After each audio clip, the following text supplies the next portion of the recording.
அஸ்ஸலாமு அலைக்கும் வரஹ்மத்துல்லாஹி வபரகாத்துஹு. அல்லாஹு ரப்புல் ஆலமீன் இந்த செயலை செய்யக்கூடியவர்களை பார்த்து பெருமைப்படுகிறான். அந்த பெருமை யார் முன்பாக படுகிறான் தெரியுமா? வானவர்கள் முன்பாக இந்த செயலை என் அடியார்கள் செய்து கொண்டிருக்கின்றார்கள் என்று சொல்லிக்கொண்டு அல்லாஹு ரப்புல் ஆலமீன் பெருமைப்படுகின்றான். அந்த செயல் என்ன என்பதை ஹதீஸின் அடிப்படையிலே நாம் இன்ஷா அல்லாஹ் பார்ப்போம். திருமதி என்கின்ற நபிமொழி தொகுப்பிலே 3291வது ஹதீஸாக அபு சைத் அல் குத்ரி ரலியுல்லாஹு அன்ஹு அவர்கள் அறிவிக்கின்றார்கள். முஆவியா ரலியுல்லாஹு அன்ஹு அவர்கள் பள்ளிவாசலை நோக்கி கிளம்பி வந்தார்கள்.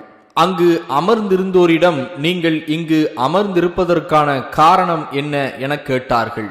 அதற்கு அந்த மக்கள், அல்லாஹ்வை தியானம் செய்வதற்காக அமர்ந்திருக்கிறோம் என பதில் தந்தார்கள். அப்போது முஆவியா ரலியுல்லாஹு அன்ஹு அவர்கள், அல்லாஹ்வின் மீது ஆணையாக இதற்காகத்தான் நீங்கள் அமர்ந்துள்ளீர்களா என்று கேட்டார்கள். அதற்கு அந்த மக்கள், அல்லாஹ்வின் மீது ஆணையாக இதற்காகவே அமர்ந்துள்ளோம் என்றார்கள். அப்போது முஆவியா ரலியுல்லாஹு அன்ஹு அவர்கள் கூறினார்கள், உங்கள் மீது சந்தேகம் கொண்டு உங்களை சத்தியம் செய்ய சொல்லவில்லை. அல்லாஹ்வின் தூதர் ஸல்லல்லாஹு அலைஹி வஸல்லம் அவர்களிடம் என் அளவிற்கு நெருக்கமாக இருந்தவர்களில் யாரும் என்னை விட குறைவான நபிமொழிகளை நபிகளாரிடம் இருந்து அறிவிக்கவில்லை. நான் தான் மிக குறைவான நபிமொழிகளை அறிவித்துள்ளேன். அல்லாஹ்வின் தூதர் ஸல்லல்லாஹு அலைஹி வஸல்லம் அவர்கள் ஒரு முறை வட்ட வடிவில் அமர்ந்திருந்த தம் தோழர்கள் சிலரிடம், நீங்கள் இங்கு அமர்ந்திருப்பதற்கான காரணம் என்ன என்று வினவினார்கள். அதற்கு அங்கே இருந்த நபி தோழர்கள், இஸ்லாத்திற்கான வழிகாட்டுதல்களை அல்லாஹ் எங்களுக்கு வழங்கியமைக்காகவும் அவன் எங்கள் மீது கருணை புரிந்தமைக்காகவும் அவனை தியானம் செய்து போற்றி புகழ்வதற்காகவும் அமர்ந்துள்ளோம் என்று கூறினார்கள். அப்போது அல்லாஹ்வின் தூதர் ஸல்லல்லாஹு அலைஹி வஸல்லம் அவர்கள், அல்லாஹ்வின் மீது சத்தியமாக இதற்காகத்தான் நீங்கள் அமர்ந்துள்ளீர்களா என வினவினார்கள்.